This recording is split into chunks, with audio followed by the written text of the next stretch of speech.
Forrest Fenn's Where Warm Waters Halt is the world's deepest hot spring, Pagosa Springs, Colorado. Pagosa Springs was the home of Fred Harman, author of Red Ryder, the name blazed in the woodstock of Forrest's BB gun. Red Ryder, written with a rope in cursive from Teachers with Ropes. So we have our start in Pagosa Springs, and we take it to the canyon down. And the canyon down is the destination, but we have some stops on the way. I'll explain the canyon down later when we get there, but first we need to put in, below the home of Brown, Bootjack Ranch, a 3,500-acre private ranch in the San Juan National Forest. It belonged to David Jennings Brown, a Silicon Valley commercial real estate developer. David died from cancer in 2013, and the ranch sold for $85 million. So this is where we put in, or start to put in, our effort in the afternoon sun. Just east of the gate for Bootjack Ranch, the gypsies can be seen dancing on the walls of the bluff to the south. Your effort at seeing the rock wells on the rock walls below the home of Brown requires a little paridolia. This is where many searchers think they are there, but ignore they still have to go up a creek without a paddle. We also have our hint of riches, new and old, with Treasure Mountain and Treasure Falls. Now we throw away the paddle to go up the creek to no place for the meek, the big bad Wolf Creek Pass, where we find heavy loads and water high. Here's why he wanted Canada on the map. The quad chairlift carries 50 tons of skiers at a time. That's a heavy load. And oh, Canada, Water High Alberta Park Reservoir at his high point of 10,200 feet. Forrest had to be a time traveler to know we would add Alberta to the U.S. map. Alberta means noble and bright, bright like a blaze, and we follow Alberta Creek down to Pass Creek. At this junction is Tired and Weak, which means tuckered. We're at Tucker Ponds, a secluded fishing spot. Now you take your Google Earth and make west at the top. You'll see meadows spelling the word wood. Pass Creek runs through the wood, and he passed his vale, which is this mountain valley, or as he calls it, a Wyoming. This where the canyon down starts cutting into the valley, but first we search the wood. I searched the W and the O's and found nothing. Then after an encounter with a bunny in the lowercase d meadow, I was sitting in the grove of trees in the D and seen a rusted looking metal thing like a gas tank in the meadow.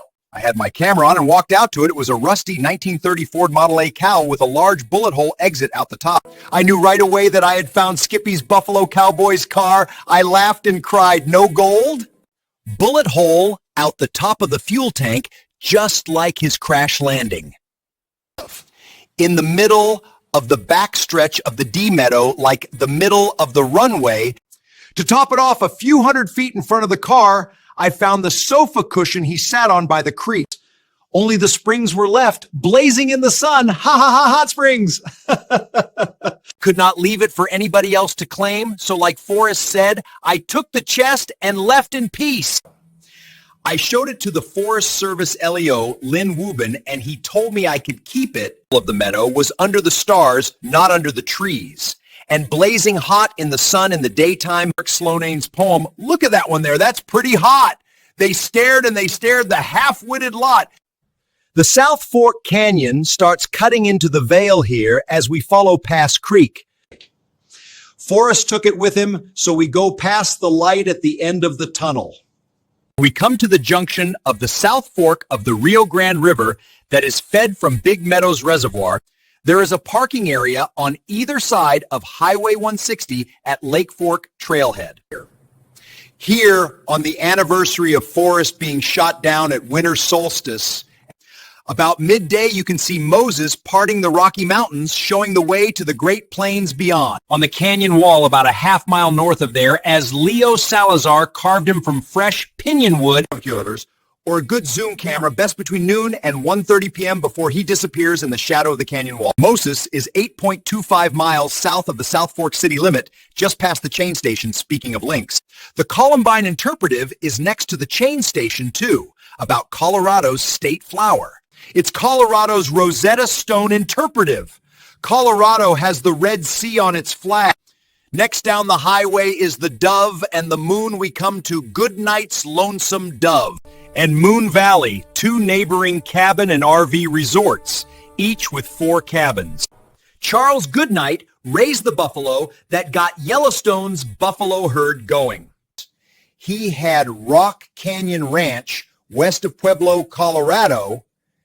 He was the Buffalo Cowboy. He also invented the Chuck Wagon, which carried his name, Chuck. Tired, weak, and hungry, we find the teeth of the Rockies on a 20-foot saw blade at the Hungry Logger restaurant, and staring out the foyer window is the 24-foot logger's buddy, the double-bladed axeman at the Hostess Station. We've reached the end of the rainbow with the Rainbow Market and Rainbow Hotel. To top it off, I stopped by William Harrison Jack Dempsey's house and rang his bell.